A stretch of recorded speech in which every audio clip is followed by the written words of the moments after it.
guys, it's Essence Cherie and I am back with another video. This video will be 5 tips on how to care for and maintain your synthetic wigs. So if you are interested, please stay tuned. So tip number 1 will be on washing your unit. You definitely want to pay attention to the info card that comes with your wig. It'll let you know what temperature to wash the wig in and what not to use on the wig. My personal tip for washing your synthetic wigs will be for the drying process. I suggest that you do not let your synthetic wig dry on a mannequin head, only because the wig is wet and it will stretch the wig and make it bigger, and then it may end up being too big for your head. Do not, and I repeat, do not sleep in your synthetic wigs. This is something that I used to do all the time. However, I don't do it anymore, but you definitely do not want to sleep in your synthetic wigs. For one, they will last longer.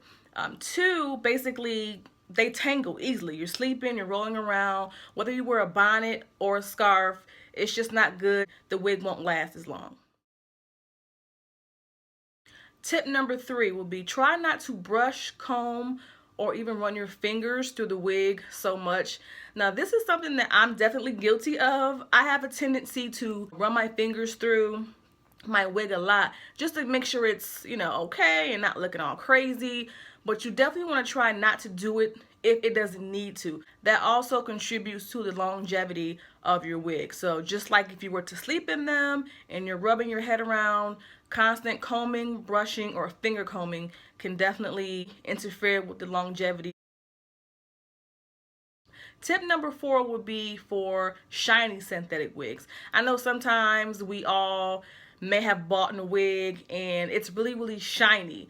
There is a trick to get rid of that, which I'm sure you should be aware of. If you are not, you can apply baby powder or cornstarch to your unit and basically just put it on your hands, kind of rub it through, and it will get rid of some of that shiny texture to make it look more realistic.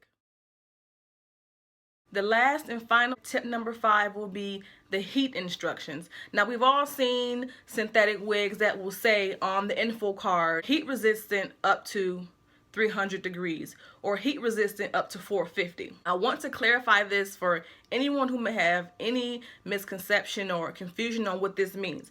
Basically, we all know synthetic wigs are not human hair. And what that means is that if you apply a certain amount of heat to a synthetic wig, it can melt. We've all probably done it before. I know I've done it in the past. So basically what that card is saying is that this wig is heat resistant up to 400, meaning you can run the flat iron or curling iron through your wig up to 400 degrees and it will not melt. What it does not mean is that you can curl the unit with the flat iron or the curling iron. That's a big misconception, and I've tried it several times, so I know for a fact it doesn't work. I haven't ran across a wig that you can actually curl with a curling iron, a synthetic wig.